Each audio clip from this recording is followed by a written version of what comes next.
युगल सरकार श्री सीताराम जी की महती अनुकंपा से राष्ट्रीय रामायण समिति का ये 33वां राम जन्मोत्सव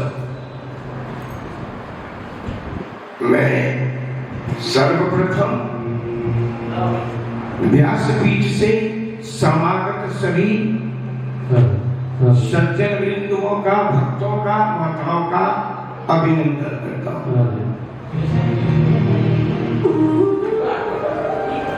जब मैं गृहस्थ जीवन में था तो कई बार इस संस्था की सेवा करने का मौका मिला था।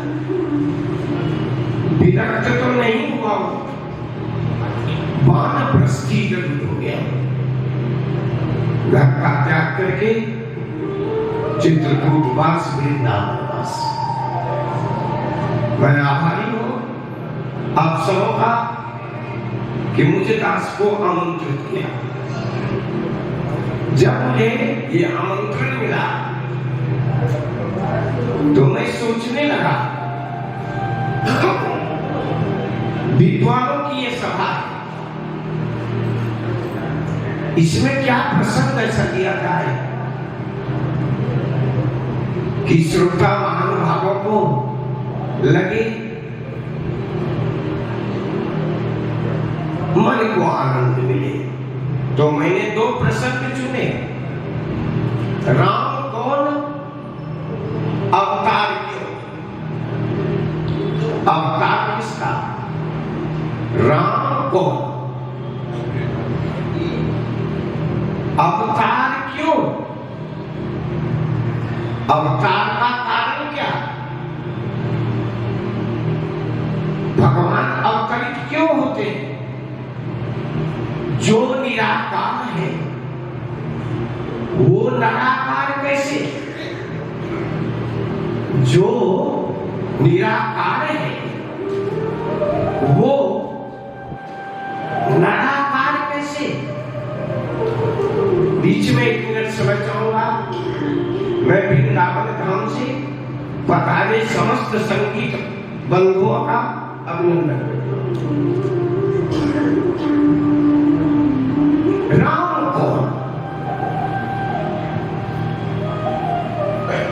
उनके अवतार का कारण क्या है? एक बार तुलसीदास, गोस्वामी तुलसीदास और कबीरदास दोनों संग चल रहे थे। कबीर बाबा ने पूछा, तुलसी बाबा आप भी राम राम करते हो? मैं भी राम राम करता हूं। आप किस राम को भजते हो? तुलसी बाबा ने हाथ जोड़ दिया। उन्होंने कहा, महाराज आप कितने राम को जानते हो? प्रश्न। कबीर बाबा ने पूछा, आप किस राम को भजते हो? तुलसी बाबा ने उत्तर दिया, आप कितने राम को जानते हो? कबीरदास ने कहा, एक राम जो जगत पसारा, एक राम सब जग से न्यारा, एक राम घट घट में बोले, एक राम दशरथ घर डोले।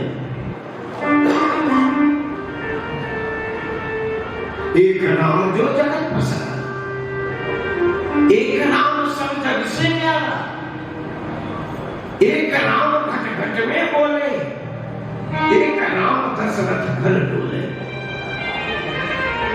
तुलसी बाबा ने हाथ जोड़ दिया। महाराज अपने प्रश्न का उत्तर तो आपने ही दे दिया।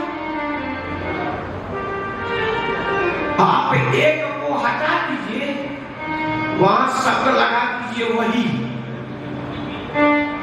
वही राम जो जगत पसारा, वही राम सब जग से न्यारा, वही राम घट घट में बोले, वही राम दशरथ कर डोले।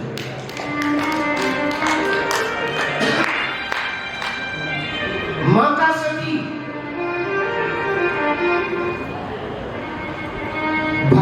भगवान राम का अवतार हो चुका है,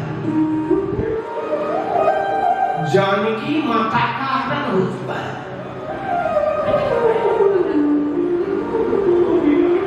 अगस्त्य ऋषि काशी वास करते थे, ये शिव पुराण की कथा है। अगस्त्य ऋषि काशी में वास करते थे। उनका एक शिष्य हुआ बड़ा साधक, वो था विंध्य पर्वत।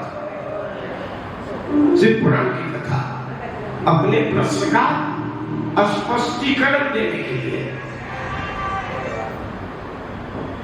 एक बार नारद जी हिमाचल के घर पहुंचे।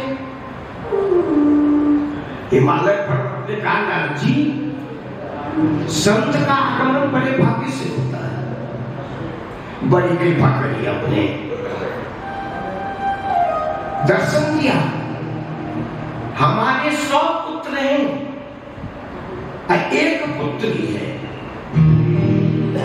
उन 100 पुत्रों के घर भी जाइए। कहा, कौन कौन से आपके पुत्र हैं? तो उन्होंने कहा, मेरे सबसे बड़ा पुत्र है सुबेर, दूसरा पुत्र है विंध्य, तीसरा पुत्र है। नारद जी ने सूर्योदय का समय था,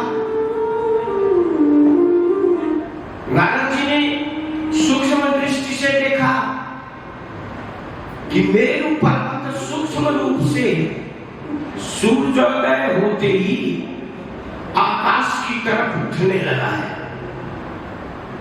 सूर्य जब मध्याह्न में आए तो मेरु पर्वत वहां पहुंच गया। सूर्य ने उतर के अल्प विराम किया, अस्ताचल आते आते मेरु पर्वत अपने स्वरूप में आ गया। नारद जी ने प्रणाम कर दिया, महाराज गृहस्थी में रह के आप धन्य हो। सूर्योदय से सूर्यास्त तक आपने अपने इष्ट की साधना की। अब गए विंध्य पर्वत के पास। विंध्य पर्वत ने कहा, नारद जी, जरा मेरी समृद्धि देखिए, हमसे बड़ा कोई पर्वत है? नारद जी ने कहा, देखो, समृद्धि से कोई बड़ा नहीं होता है। समृद्धि में एक गुणगुण है, बड़प्पन का बोध हो जाना। थोड़ी विद्या मिली, विद्वान मान बैठे, थोड़ी साधना की, साधक मान बैठे, थोड़ा शास्त्र पढ़ा, विद्वान मान बैठे।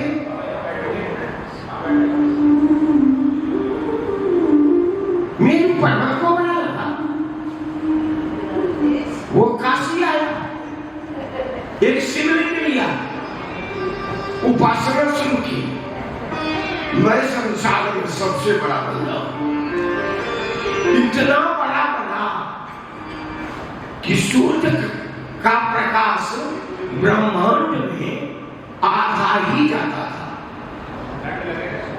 आधा अंधेरा।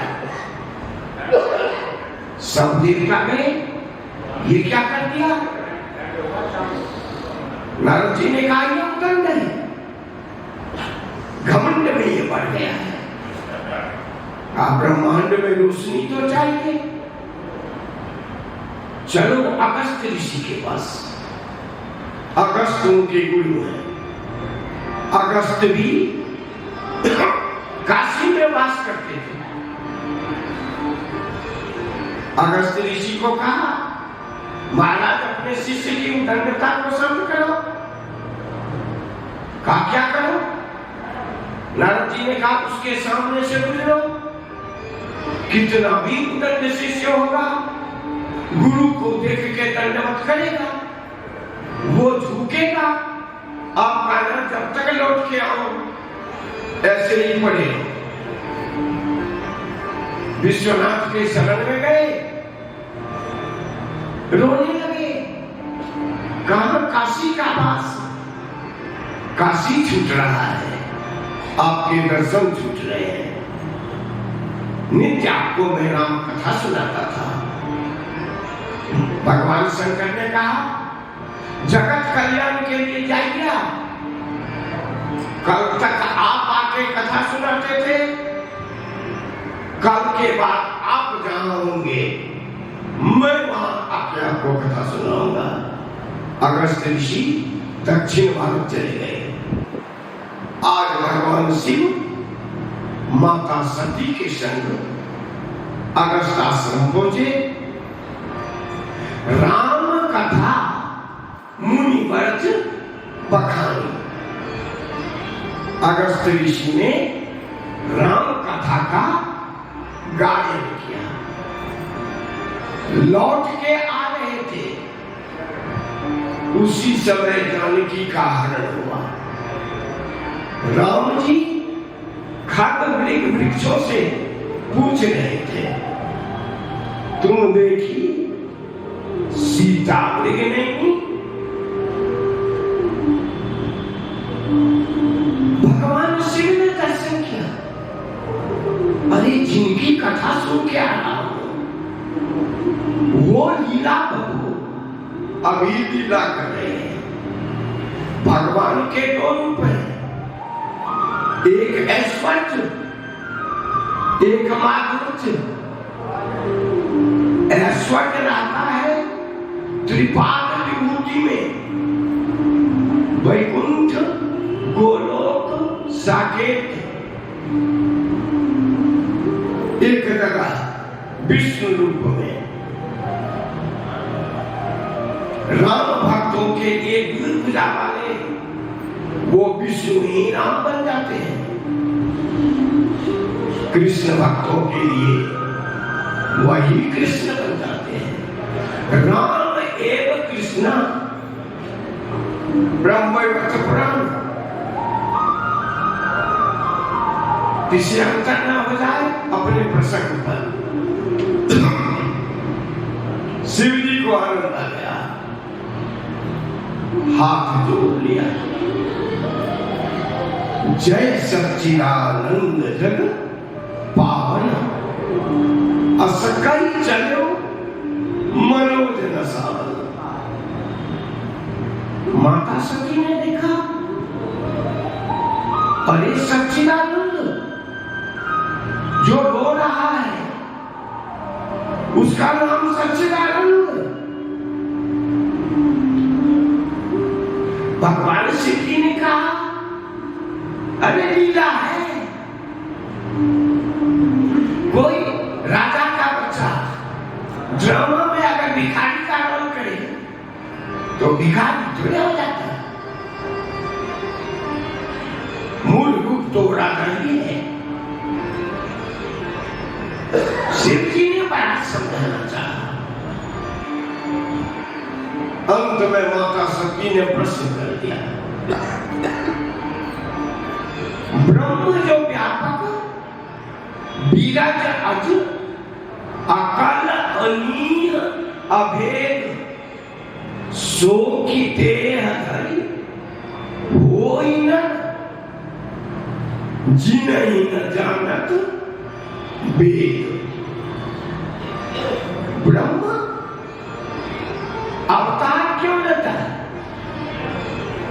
उसका अवतार क्यों होता है? भगवान शिव जी ने सोचा कि इनका प्रश्न सही है।